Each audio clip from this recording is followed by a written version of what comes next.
AMH అంటే anti Mullerian hormone. ఈ AMH hormone స్త్రీలలో ఎక్కడి నుంచి విడుదలవుతుంది? వీటి నార్మల్ వాల్యూస్ ఏంటి? ఓవేరియన్ రిజర్వ్ అంటే ఏంటి? లో ఏఎంహెచ్ లెవెల్స్ ఉండడానికి కారణాలేంటి? ఏదైనా ట్రీట్మెంట్ తీసుకుంటే ఈ ఏఎంహెచ్ని మనము ఇంక్రీజ్ చేయవచ్చా? ఈ ఏఎంహెచ్ లెవెల్స్ ఇన్ఫర్టిలిటీ ట్రీట్మెంట్లో ఎలా ఇన్ఫ్లుయెన్స్ చేస్తుంది? ఇటువంటి ఎన్నో విషయాలను ఈ వీడియోలో ఇప్పుడు తెలుసుకుందాము. హలో వ్యూవర్స్, నేను డాక్టర్ గీత, కన్సల్టెంట్ గైనకాలజిస్ట్ మరియు general surgeon, practising in Warangal past 15 years. Welcome back to Geetha's health care. Anti Mullerian hormone అనేది అండాశయంలో ఉన్న ఫాలికల్స్లోని గ్రాన్యులోజర్ సెల్స్ నుంచి విడుదలవుతూ ఉంటుంది. ఈ ఏఎంహెచ్ అనేది ఈ ఫాలికల్స్ కూడా చాలా చిన్న ఫాలికల్స్ పెరుగుతూ ఉన్న క్రమంలో ఆ ఫాలికల్స్ నుంచి మాత్రమే ఇవి విడుదలవుతూ ఉంటుంది. బాగా డెవలప్ అయిన ఫాలికల్స్ అంటే ఈ ఫాలికల్స్లో ఎగ్స్ అనేవి అంటే ఊసైట్స్ అనేవి ఉంటూ ఉంటాయి. ఇటువంటి వాటి నుంచి ఈ ఏఎంహెచ్ అనేది రిలీజ్ కాదు. ఈ ఏఎంహెచ్ టెస్ట్ మనం చేసుకోవడం వల్ల మనకేం తెలుస్తుంది అంటే ఓవేరియన్ రిజర్వ్ని మనము తెలుసుకోవచ్చు. అసలు ఓవేరియన్ రిజర్వ్ అంటే ఏంటి? అప్పుడే పుట్టిన ఆడ శిశువులో అండాశయంలో ఈ ఫాలికల్స్ అనేవి 2 మిలియన్ల వరకు ఉంటూ ఉంటాయి. ఈ ఈ శిశువు పెరిగే క్రమంలో ఇవి ప్యూబర్టీ దశలో అంటే 10 నుంచి 13 వయసులో ఈ ఫాలికల్స్ అనేవి చాలా వరకు కరిగిపోయి కేవలం ఒక 4 lakhs వరకు మాత్రమే ఉంటాయి. ఈ శిశువు పెరుగుతున్న క్రమంలో అంటే వీళ్ళు సంతానోత్పత్తి దశలో అంటే 16 నుంచి 45 సంవత్సరాల వయసులో ఈ ఫాలికల్స్ అనేవి బాగా తగ్గిపోతూ ఉంటాయి. కేవలం వీటిలో ఒక 400 ఫాలికల్స్ మాత్రమే పెరిగి అండాలను విడుదల చేస్తూ ఉంటాయి. మిగిలినవన్నీ కూడా కరిగిపోతూ ఉంటాయి. నార్మల్గా మన మెన్స్ట్రువల్ సైకిల్లో 2వ రోజు ఈ ఫాలికల్స్ అనేవి 6 నుంచి 8 ఫాలికల్స్ అనేవి చిన్న చిన్నగా ఉన్నవి పెరగడం మొదలవుతూ ఉంటాయి. ఈ పెరుగుదలలో సెలక్షన్ అనే ప్రక్రియ స్టార్ట్ అవుతుంది. ఈ సెలక్షన్ అనే ప్రక్రియలో ఈ పెరుగుతున్న 6 నుంచి 8లో కేవలం ఒక 3-4 మాత్రమే సెలెక్ట్ అయ్యి అవి మాత్రమే పెరుగుతూ ఉంటాయి.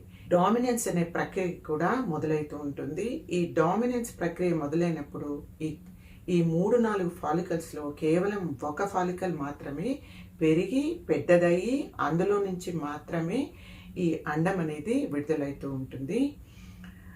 స్త్రీలలో మామూలుగా ఒక నెలలో ఒక సైడు అంటే కుడివైపు ఉన్న అండాశయంలో అండం అనేది విడుదలైంది అనుకోండి, తరువాతి నెలలో ఎడమ దిక్కున్న అండాశయంలో నుంచి ఒక అండం మాత్రమే విడుదలవుతూ ఉంటుంది. కేవలం మనము ఓవులేషన్ ఇండక్షన్ డ్రగ్స్ తీసుకున్నప్పుడు మాత్రమే మనకు ఎక్కువ అండాలు అనేవి ఏర్పడుతూ ఉంటాయి. దీన్నే మనము ఓవేరియన్ రిజర్వ్ అని అంటూ ఉంటాము. యాంటీ ముల్లేరియన్ హార్మోన్ని ముల్లేరియన్ ఇన్హిబిటింగ్ హార్మోన్ అని కూడా అంటూ ఉంటారు. ఈ ఏఎంహెచ్ అనేది ఎందుకు తగ్గిపోతూ ఉంటుంది? లో ఏఎంహెచ్ లెవెల్స్ను ఎప్పుడు చూస్తాము? వీటికి కారణాలు ఏంటి అంటే మోర్ దాన్ 35 years ఉన్న మహిళల్లో ఈ హార్మోన్ అనేది చాలా తక్కువగా ఉంటుంది. అంటే ఏజ్ పెరిగే కొద్దీ మనలో ఉన్న ఫాలికల్స్ అనేవి తగ్గుతూ ఉంటుంది కాబట్టి ఈ ఏఎంహెచ్ లెవెల్స్ అనేవి కూడా తగ్గుతూ ఉంటాయి. మెనోపాజ్ దశకు వెళ్ళినప్పుడు మనకు అసలు ఈ హార్మోన్ అనేది కనిపించదు. జెనెటిక్ ఫ్యాక్టర్స్ యూజువల్గా ఈ ఫాలికల్స్ అనేవి బై బర్త్ వచ్చేటప్పుడే ఇవి జెనెటికల్గా డిటర్మైన్డ్ అయి వస్తాయి. అంటే అమ్మమ్మలకు ఎన్ని ఫాలికల్స్ ఉన్నాయో అవే ఫాలికల్స్ ఆ తరంలో వస్తూ ఉంటాయి. కొంతమందిలో 40 yearsకి ఈ మెనోపాస్ అనేది కూడా వస్తూ ఉంటుంది. అంటే వీళ్ళలో ఈ ఏఎంహెచ్ లెవెల్స్ అనేది 30 ఏళ్ల నుంచే తగ్గుతూ వస్తుంది. ఇటువంటి వాళ్ళు 40 ఏళ్ళకే మెనోపాస్ అవుతూ ఉంటారు. ఎండోమెట్రియోసిస్ ఆఫ్ ద ఓవరీస్ అంటే ఏదైనా డిసీజెస్ ఓవరీస్కి వచ్చినప్పుడు ఈ ఏఎంహెచ్ అనేవి చాలా తక్కువగా ఉంటుంది. అంటే ఓవేరియన్ సిస్ట్లు కానీ, టార్షన్ ఆఫ్ ఓవేరియన్ సిస్ట్, ఇంకేదైనా ఆపరేషన్స్ ఓవరీస్ మీద జరిగినప్పుడు, ఎక్టోపిక్ ప్రెగ్నెన్సీ ఉన్నప్పుడు, ట్యూబల్ సర్జరీస్ జరిగినప్పుడు, ఇటువంటి ప్రక్రియలో అన్నిట్లో కూడా ఈ ఏఎంహెచ్ అనేది చాలా తక్కువగా ఉంటుంది. ఆటో ఇమ్యూన్ డిసీజెస్ అంటే ఎండోక్రైనల్ గ్లాండ్స్కి ఏదైనా ఆటో ఇమ్యూన్ డిసీజెస్ వచ్చినప్పుడు, థైరాయిడ్ డిసార్డర్స్ ఉన్నప్పుడు ఈ ఏఎంహెచ్ లెవెల్స్ అనేవి చాలా లోగా ఉంటాయి. టీబీ డిసీజ్ ఉన్నప్పుడు కూడా ఇది ఏఎంహెచ్ అనేది చాలా తక్కువగా ఉంటుంది. రికరెంట్ పెల్విక్ ఇన్ఫెక్షన్స్ వచ్చినప్పుడు కూడా ఏఎంహెచ్ లెవెల్స్ అనేవి చాలా తక్కువగా ఉంటాయి. క్యాన్సర్స్ కానీ, కీమోథెరపీ కానీ ఇటువంటివి ఉన్నప్పుడు కూడా ఈ ఏఎంహెచ్ లెవెల్స్ అనేవి తక్కువగా ఉంటాయి. కొన్నిసార్లు ఈ బ్రెస్ట్ కార్సినోమా, ఓవేరియన్ కార్సినోమాస్ ఉన్నప్పుడు కూడా ఏఎంహెచ్ లెవెల్స్ అనేవి చాలా తక్కువగా ఉంటాయి. ఈ కారణాలన్నింటినీ మనము మాడిఫై చేయలేము. మరికొన్ని కారణాలు ఉన్నాయి, వాటిని మనము మాడిఫై చేయవచ్చు. అవి ఏంటి అంటే లైఫ్ స్టైల్, ఎన్విరాన్మెంటల్ ఫ్యాక్టర్స్. ఈ ఎన్విరాన్మెంటల్ ఫ్యాక్టర్స్లో పొల్యూషన్స్, ఈ wifi, stress, chemical toxicity, pesticides ఇవన్నీ కూడా ఏఎంహెచ్ లెవెల్స్ని బాగా తగ్గిస్తూ ఉంటాయి. ఈ రోజుల్లో పాత రోజులతో కంపేర్ చేస్తే చాలామంది మహిళల్లో ఈ ఏఎంహెచ్ లెవెల్స్ అనేవి చాలా తక్కువగా ఉంటున్నాయి. ఈ తక్కువగా ఉండడానికి ఎన్విరాన్మెంటల్ కారణాలు అనేది కనిపిస్తున్నాయి. వీటి మీద చాలా స్టడీస్ కూడా చాలా జరుగుతూ ఉన్నాయి. బర్త్ కంట్రోల్ పిల్స్ తీసుకున్నప్పుడు, ల్యూప్రాన్ ఇంజెక్షన్స్ తీసుకున్నప్పుడు ఇవి రెండు ప్రెగ్నెన్సీ రాకుండా ఉండడానికి వాడుతూ ఉంటాము. ఇవి తీసుకున్నప్పుడు కూడా ఈ ఏఎంహెచ్ లెవెల్స్ అనేవి చాలా తక్కువగా ఉంటాయి. అసలు ఈ ఏఎంహెచ్ టెస్ట్ అనేది ఎందుకు చేసుకోవాలి? ఈ టెస్ట్ ఎలా చేసుకోవాలి? ఈ ఏఎంహెచ్ టెస్ట్ అనేది అన్ని హార్మోన్స్ టెస్ట్ చేసినట్టు, అంటే ఎఫ్ఎస్హెచ్, ఎల్హెచ్, ఈస్ట్రడయాల్ ఇవన్నిటిని కూడా మనము సైకిల్ 2వ రోజు కానీ 3వ రోజు కానీ చేస్తూ ఉంటాము. ఈ ఏఎంహెచ్ మాత్రం అలా చేయవలసిన అవసరం లేదు. సైకిల్ ఎప్పుడైనా కూడా దీన్ని ఎలా చేస్తారు అంటే ఒక 3 నుంచి 5 ml బ్లడ్ తీసుకొని దీంతో ఎలిసా టెస్ట్ అనేది చేస్తూ ఉంటారు. ఈ బ్లడ్ కలెక్ట్ చేసిన వెంటనే ఈ టెస్ట్ చేయవలసి ఉంటుంది. ఎందుకు అంటే ఇది ఈ ఏఎంహెచ్ హార్మోన్ మాలిక్యూల్ అనేది చాలా సున్నితంగా ఉంటుంది, తొందరగా బ్రేక్ అయిపోతూ ఉంటుంది. బ్లడ్ కలెక్ట్ చేసిన వెంటనే అంటే క్విక్గా, కరెక్ట్గా ఈ టెస్ట్ అనేది చేయవలసి ఉంటుంది. ఈ టెస్ట్ చేసుకోదలిసిన వాళ్ళు మంచి స్టాండర్డ్ ల్యాబ్లో చేసుకుంటే మంచిది. కొన్నిసార్లు ఇది కరెక్ట్గా క్విక్గా చేయనప్పుడు మనకు తక్కువ వాల్యూస్ కూడా వస్తూ ఉంటాయి. ఈ టెస్ట్ రిజల్ట్స్ ఒక 4-5 అవర్స్లో ఇచ్చేస్తూ ఉంటారు. ఏఎంహెచ్ వాల్యూస్ ఎలా ఉంటాయి?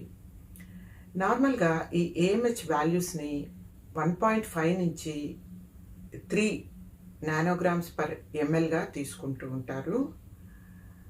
0.5 to 1.5 నానోగ్రామ్స్ పర్ ఎంఎల్ ఉన్నప్పుడు దీన్ని లో నార్మల్ అంటూ ఉంటారు. 0.5 కన్నా తక్కువగా ఉన్నప్పుడు దీన్ని లో లెవెల్స్ అంటూ ఉంటారు.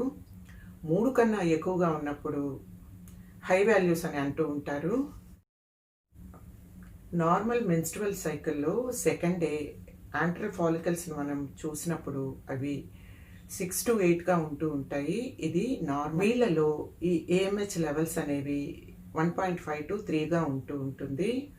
అలా కాకుండా మోర్ దాన్ 3 ఉన్నప్పుడు ఎక్కువగా ఈ మోర్ దాన్ 3 అనేది పీసీఓడి పేషెంట్స్లో చూస్తూ ఉంటాము. వీళ్ళలో ఈ యాంట్రల్ ఫాలికల్స్ అనేవి మోర్ దాన్ 10 అంటూ ఉంటాయి.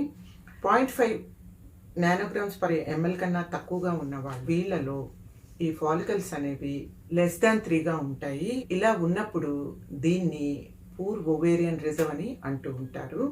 లో ఏఎంహెచ్ లెవెల్స్ ఉన్నప్పుడు దాన్ని మనము ఇంప్రూవ్ చేసుకోవచ్చా అంటే దీన్ని ఇంప్రూవ్ చేయడానికి ట్రీట్మెంట్ అంటూ ఏమీ లేదు. కాకుంటే లైఫ్ స్టైల్ మోడిఫికేషన్ అనేది చేసుకోవాలి.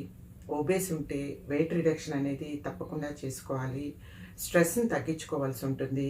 యోగా చేసి ఫిట్గా మోడరేట్ ఎక్సర్సైజెస్ అనేది వారంలో 3 నుంచి 4 సార్లు 45 మినిట్స్ వీళ్ళు చేయవలసి ఉంటుంది. వీళ్ళు లో ఫ్యాట్, లో కార్బోహైడ్రేటు, హై ప్రోటీను మరియు గ్రీన్ లీఫీ వెజిటబుల్స్ ఎక్కువగా తీసుకోవాల్సి ఉంటుంది.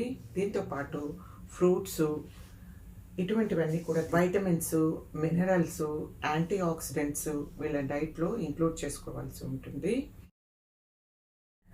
జింక్, సెలీనియం అటువంటివి వీళ్ళ డైట్లో, folic acid, multivitamins, fish oils, vitamin D supplements కూడా వీళ్ళు తీసుకోవాల్సి ఉంటుంది. డైహైడ్రో ఎపి ఆండ్రోస్టిరాన్ వీళ్ళకు చాలా బాగా పనిచేస్తుందని అంటూ ఉంటారు. Dehydroepiandrosterone 75 mg per day ఈ విధంగా 2 నుంచి 3 నెలల వరకు వీళ్ళు తీసుకోవాల్సి ఉంటుంది. అంతేకాకుండా కోఎంజైమ్ క్యూ అనేది కూడా వీళ్ళకి సజెస్ట్ చేస్తూ ఉంటాము. కాకుంటే ఇవన్నీ ఎంపెరికల్ ట్రీట్మెంటే. వీటితో మనకు నిజంగా ఫాలికల్స్ అనేది పెరుగుతాయా అంటే పెరగవు. అవి ఎందుకు అంటే అది జెనెటికల్లీ డిటర్మైన్డ్. కాకుంటే మనకు ఈ హెల్దీ న్యూట్రిషియస్గా ఉండి నెగిటివ్ ఎఫెక్ట్ అనేది ఏఎంహెచ్ని మనము టెస్ట్ చేయడం వల్ల మనకు ఏం తెలుస్తుంది అంటే ఇది ఒవేరియన్ రిజర్వ్ని తెలుపుతూ ఉంటుంది. అంటే మనకి ఇంకా ఎన్ని ఫాలికల్స్ అనేవి ఇంకా మిగిలి ఉంది అనేది చెప్తూ ఉంటుంది. అంతేకాని ఇది ఎగ్ క్వాలిటీ ఎంత ఉంది అనేది చెప్పదు. కొన్నిసార్లు కొంతమందిలో ఈ లెవెల్స్ చాలా తక్కువగా ఉంటుంది చిన్న వయసులోనే. తొందరగా వీళ్ళు మెనోపాస్ని చేరుకుంటూ ఉంటారని అర్థము. అంటే ఆ చేరుకోవడం అనేది 1 సంవత్సరంలో అవుతారా 5 సంవత్సరంలో అవుతారా అనేది మనకు తెలియదు. ఒవేరియన్ రిజర్వ్ అనేది కూడా తగ్గుతూ ఉంటుంది. ఈ తగ్గడం అనేది కూడా మనము టైంని మాత్రం ప్రెడిక్ట్ చేయలేము. కాకుంటే వీళ్ళకు గ్రాడ్యువల్గా ఒవేరియన్ రిజర్వ్ అనేది తగ్గిపోతూ ఉంటుంది.